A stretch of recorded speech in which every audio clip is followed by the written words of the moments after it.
Suspense thriller उपन्यास Kamadeva suspense story. लेखक जितेंद्र गिरधर, श्री कर्णपुर, राजस्थान। भाग 2। सजावट में कमरा भी दुल्हन से शर्त लगा रहा था, मगर कंचन की तवज्जो सजावट पर कम और दरवाजे पर ज्यादा थी। जरा सी आहट भी उसके दिल को धड़का जाती। झुके हुए चेहरे के बावजूद भी वह तिरछी नजरों से दरवाजे की तरफ देख लेती, लेकिन सामने किसी को भी न पाकर वह होड़े से मुस्कुरा उठती। मुस्कुराने पर उसके दाएं गाल पर बनने वाले गड्ढे को कॉलेज के लड़कों ने किलर होल का नाम दिया था। कंचन की खूबसूरती में चार चांद लगाती उसकी ग्रीन आंखें तो बेमिसाल थीं। होश फाख्ता कर देने वाली मादकता थी इनमें, और दिल की हर तार को झंकृत कर देने वाले तीरों का तरकश थी ये आंखें। कुदरत ने इन नायाब आंखों में बेहिसाब सम्मोहनी शक्ति भरी थी। उसके चेहरे पर नजर पड़ते ही हर व्यक्ति की आंखें एक बार जरूर कंचन की आंखों पर ठहर जाया करती थी, लेकिन यह ठहराव पल या 2 पल की अल्प आयु का ही होता था, जबकि तीसरे पल तो स्वतः ही उस शख्स की पलकें झुक जाया करती थीं, मगर इतने में ही वो बन जाता इनका गुलाम, दीवाना या कवि। हजारों आशिकों के दिल तो यह बाला सिर्फ अपनी घुमावदार रेशमी जुल्फों के व्यू में ही अटकाए रखती थी।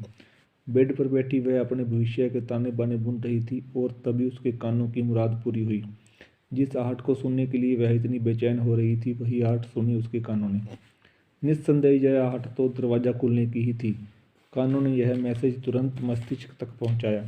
विजय आ गया है, तुम्हारा पति, तुम्हारा भगवान, तुम्हारा सब कुछ तुम्हारी ही ओर बढ़ रहा है कंचन। चेहरा एक बार फिर लाल सुर्ख होता चला गया। सिकुड़ती चली गई वह, जैसे अपने आप में ही समा जाना चाहती हो। विजय ने स्नेही पाते ही बत्ती बुझा दी, मगर अगले 1 घंटे में जो कुछ घटा वह कयामत से भी कहीं ज़्यादा खौफनाक था।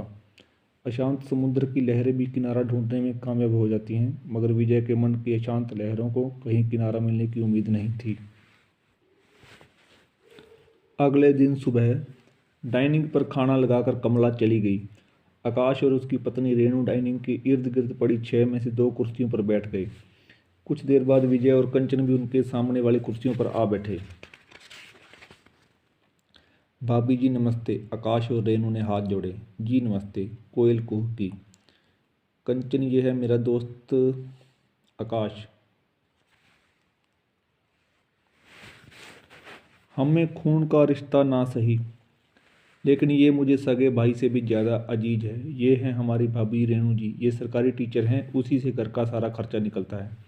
विजय ने उनसे परिचय करवाया।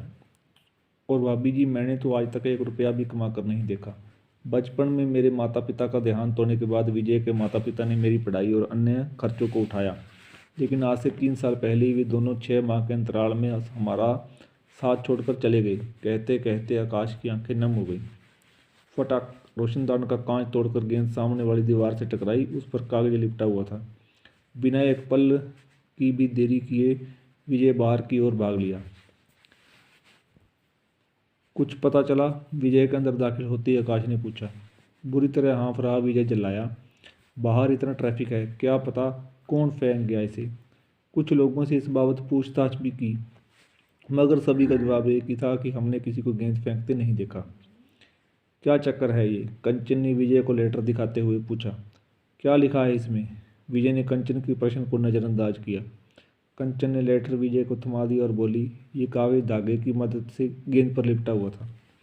विजय ने कागज की तहें खोली। लिखा था, मिस्टर विजय, मुझे केवल उम्मीद ही नहीं बल्कि पूरा यकीन है कि तुम्हारे पास सागर भारद्वाज नाम का शख्स जरूर आया होगा।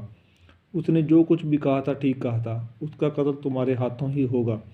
एक तरफ सागर तुमसे बचने की भरपूर कोशिश कर ले, दूसरी तरफ तुम निश्चय कर लो कि मैं सागर का कत्ल करना तो दूर की बात, सागर को थप्पड़ तक नहीं मारूंगा।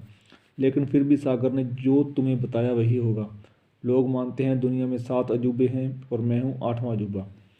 विजय ने लेटर के लगभग 8-10 टुकड़े कर उन्हें हवा में उड़ा दिया।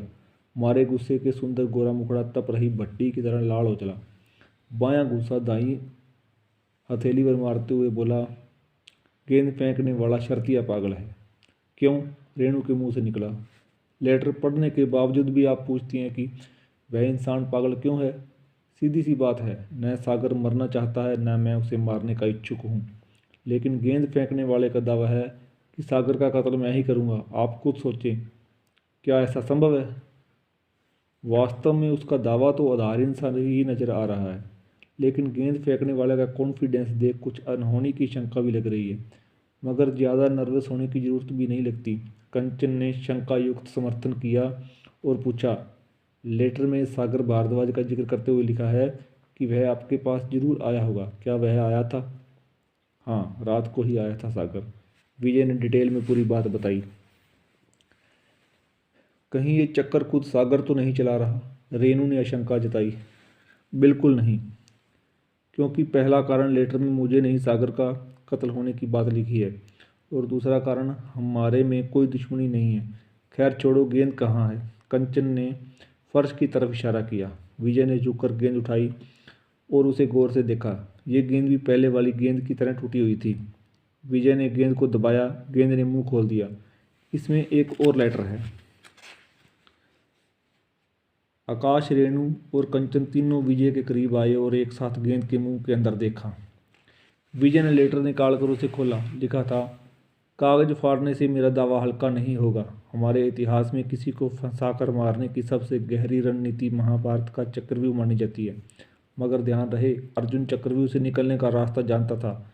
इसके मायने ये हुए कि चक्रव्यूह से निकलने का भी रास्ता था, और जो जाल मैंने फैलाया है उससे निकलने का तो रास्ता ही नहीं है। आठवां अजूबा।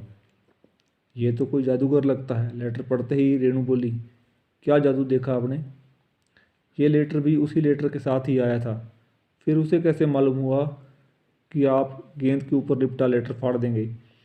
ये कोई बड़ी बात नहीं है। उसने लेटर में बातें ही ऐसी बेतुकी लिखी हैं जो किसी भी सूरत में गले नहीं उतर रही।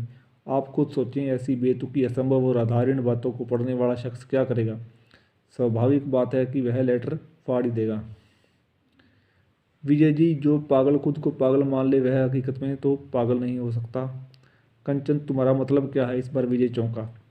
अगर वह पागल होता तो उसे कैसे मालूम होता कि वह जो कुछ लिख रहा है सरासर बेतुका है?